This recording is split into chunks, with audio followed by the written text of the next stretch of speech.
नमस्कार, news for nation देख रहे हैं आप। आपके साथ मैं हूं ऋचा शर्मा। बिहार की राजनीति से जुड़े इस वक्त की सबसे बड़ी खबर सामने आ रही है। वरिष्ठ नेता रघुवंश प्रसाद सिंह का निधन हो गया है। जी हां, दिल्ली के एम्स में वो भर्ती थे, जहां पर उन्होंने अंतिम सांस ली। से पहले कई दिनों से वो बीमार चल रहे थे, फेफड़े की बीमारी से ग्रसित थे, जिसके कारण उनका इलाज दिल्ली के एम्स में चल रहा था और इसी दौरान उन्होंने अंतिम सांसें ली है। बड़ी खबर राजधानी दिल्ली से निकलकर सामने आ रही है, जहां पर रघुवंश प्रसाद सिंह ने अंतिम सांसें ली है और उनका निधन हो गया है। बिहार के राजनीतिक गलियारों में दुख की लहर है, शोक की लहर है। आपको बता दें कि इससे पहले रघुवंश प्रसाद सिंह कई दिनों से बीमार चल रहे थे, कोरोना संक्रमित भी पाए गए थे, जिसके बाद से पटना एम्स में वो इलाजरत थे और वहां से जब उनकी रिपोर्ट नेगेटिव आई तब उन्हें डिस्चार्ज कर दिया गया। लेकिन इसी दौरान कई बार वो ऐसी बीमारी से पीड़ित हुए, खास करके फेफड़े की बीमारी से ग्रसित थे, जिसके बाद उन्हें दिल्ली ट्रांसफर किया गया और दिल्ली में एम्स में एडमिट कराया गया और जहां पर उन्होंने अंतिम सांसें ली है। इससे पहले रघुवंश प्रसाद सिंह काफी नाराज भी चल रहे थे, आरजेडी की गतिविधियों से खफा भी चल रहे थे और उन्होंने आरजेडी से अपने सभी पदों के साथ साथ पार्टी से ही इस्तीफा दे दिया। लालू प्रसाद यादव को इस्तीफानामा उन्होंने अपने हाथों से लिखकर ही सौंप दिया, जिसमें उन्होंने कहा कि मैं माफी चाहता हूं, लेकिन पार्टी की जो गतिविधियां हैं, जो नीतियां हैं, वो बिल्कुल विरोध में चल रही है और अब मैं पार्टी के साथ ज्यादा दिन तक बना नहीं रह पा सकता हूं। जिसके बाद लेटर जारी कर उन्होंने पार्टी से इस्तीफा दे दिया, जिसके बाद से बिहार की राजनीति हलकों में काफी हलचलें भी बढ़ गई थी। यहां तक कि लालू प्रसाद यादव ने खुद माफी मांगते हुए रघुवंश प्रसाद सिंह को एक लेटर लिखा, मार्मिक तरीके से। इस इमोशनल लेटर में उन्होंने कहा, हक जताते हुए कि तुम कहीं नहीं जा रहे हो, ये तुम समझ लो, मैं तुम्हें कहीं जाने नहीं दूंगा। लेकिन रघुवंश प्रसाद सिंह ने जिस तरीके से पार्टी से नाराजगी जताई और जिस तरीके से तल्ख तेवर उनके दिखे और उसके बाद उन्होंने पार्टी के से इस्तीफा दे दिया और मानने को तैयार नजर नहीं आए। ऐसे भी तेजस्वी यादव पर भी आरोप लगाए जा रहे थे कि तेजस्वी यादव पार्टी में सीनियर लीडर को तवज्जो नहीं देते हैं।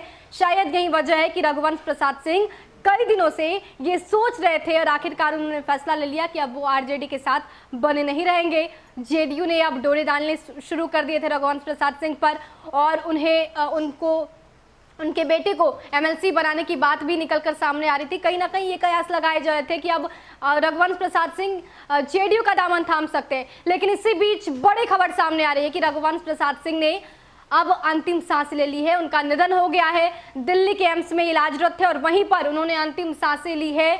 बिहार की राजनीतिक गलियारे में शोक की लहर है।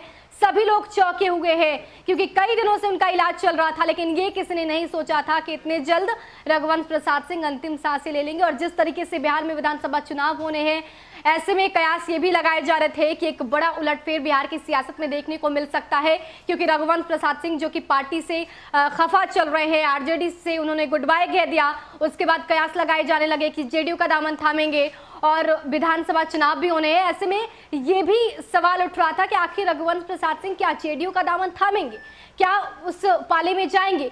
और ये भी खबर आ रही थी कि आरजेडी में रामा सिंह की एंट्री हो सकती है और रामा सिंह से 36 के आंकड़े हैं रघुवंश प्रसाद सिंह के साथ। शायद यही वजह है कि रघुवंश प्रसाद सिंह ये चाहते थे कि वो पार्टी में नहीं बने रहेंगे। जब तक रामा सिंह की एंट्री पर रोक नहीं लगती है, तब तक रघुवंश प्रसाद सिंह पार्टी के साथ नहीं रहेंगे। इसके साथ रघुवंश प्रसाद सिंह ने लालू प्रसाद यादव पर आरोप लगाते हुए ये भी कहा कि पहले जो समाजवादी छवि होने का दावा करते थे, वो छवि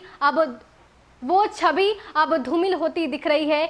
अब सामंतवादी लालू प्रसाद यादव हो गए हैं। उनकी पार्टी में सीनियर लीडर को तवज्जो नहीं दी जाती है। इससे पहले मैंने कितनी बार लेटर लिखा, लेकिन लेटर का जवाब तक नहीं आया। यहाँ तक कि पार्टी में सचिव से ज्यादा महासचिव बनाए जाते। तो तमाम तरह के जो आरोप है वो रघुवंश प्रसाद सिंह लगातार आरजेडी पर लगाते आ रहे थे। लेकिन इसी बीच बड़ी खबर कि रघुवंश प्रसाद सिंह का निधन हो चुका है। दिल्ली के एम्स में उन्होंने अंतिम सांसें ली है और अब इस खबर से बिहार की राजनीतिक हलकों में कहीं ना कहीं शोक की लहर है। सभी लोग हैरान है, अचंभे में है, क्योंकि बिहार में विधानसभा चुनाव होने हैं, उससे पहले एक वरिष्ठ नेता का निधन हो जाना बिहार की राजनीति के लिए बेहद ही दुखद खबर है। फिलहाल के लिए इतना ही। बने रहे हमारे साथ और देखते रहे न्यूज़ फॉर नेशन। नमस्कार।